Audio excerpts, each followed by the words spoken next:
یہ جو آج کل سوشل میڈیا پہ ایک فیک نیوز سرکولیٹ ہو رہی ہے جس میں پنجاب فوڈ اتھارٹی کو منسلک کیا جا رہا ہے کہ پنجاب فوڈ اتھارٹی نے ایک الرٹ جاری کیا ہے کہ کرونا وائرس کے حوالے سے کہ بکرا جو ہے وہ کچھ دن تک نہ کھایا جائے، تو میں اس حوالے سے ڈیٹیل دینا چاہوں گا کہ یہ بالکل ایک فیک نیوز ہے۔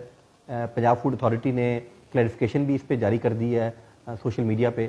Subsequently Punjab food authority complain بھی کرنے جا رہی ہے in the FIA against this crime کہ جس نے ہمارے نام سے ایز پنجاب فوڈ اتھارٹی کے نام سے ایک فیک نیوز جنریٹ کی ہے اور وہ پھر وائرل ہو گئی ہے کہ کرونا وائرس کے حوالے سے جو بکرے کا گوشت ہے وہ خطرناک ہے۔ ایسی کوئی خبر نہیں ہے، بالکل پنجاب فوڈ اتھارٹی نے اس کی ریکٹیفیکیشن ایشو کی ہے۔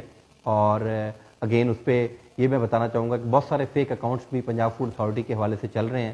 ہم ٹائم ٹو ٹائم اس میں اپنے جو ہمارا آفیشیل پیج ہے اس پہ یہ بات بتاتے ہیں، اور ہم نے کمپلین بھی کنسرن فورم پہ لانچ کی ہے اگینسٹ دوز پرسن جو یہ فیک اکاؤنٹس چلاتے ہیں۔ Thank you very much.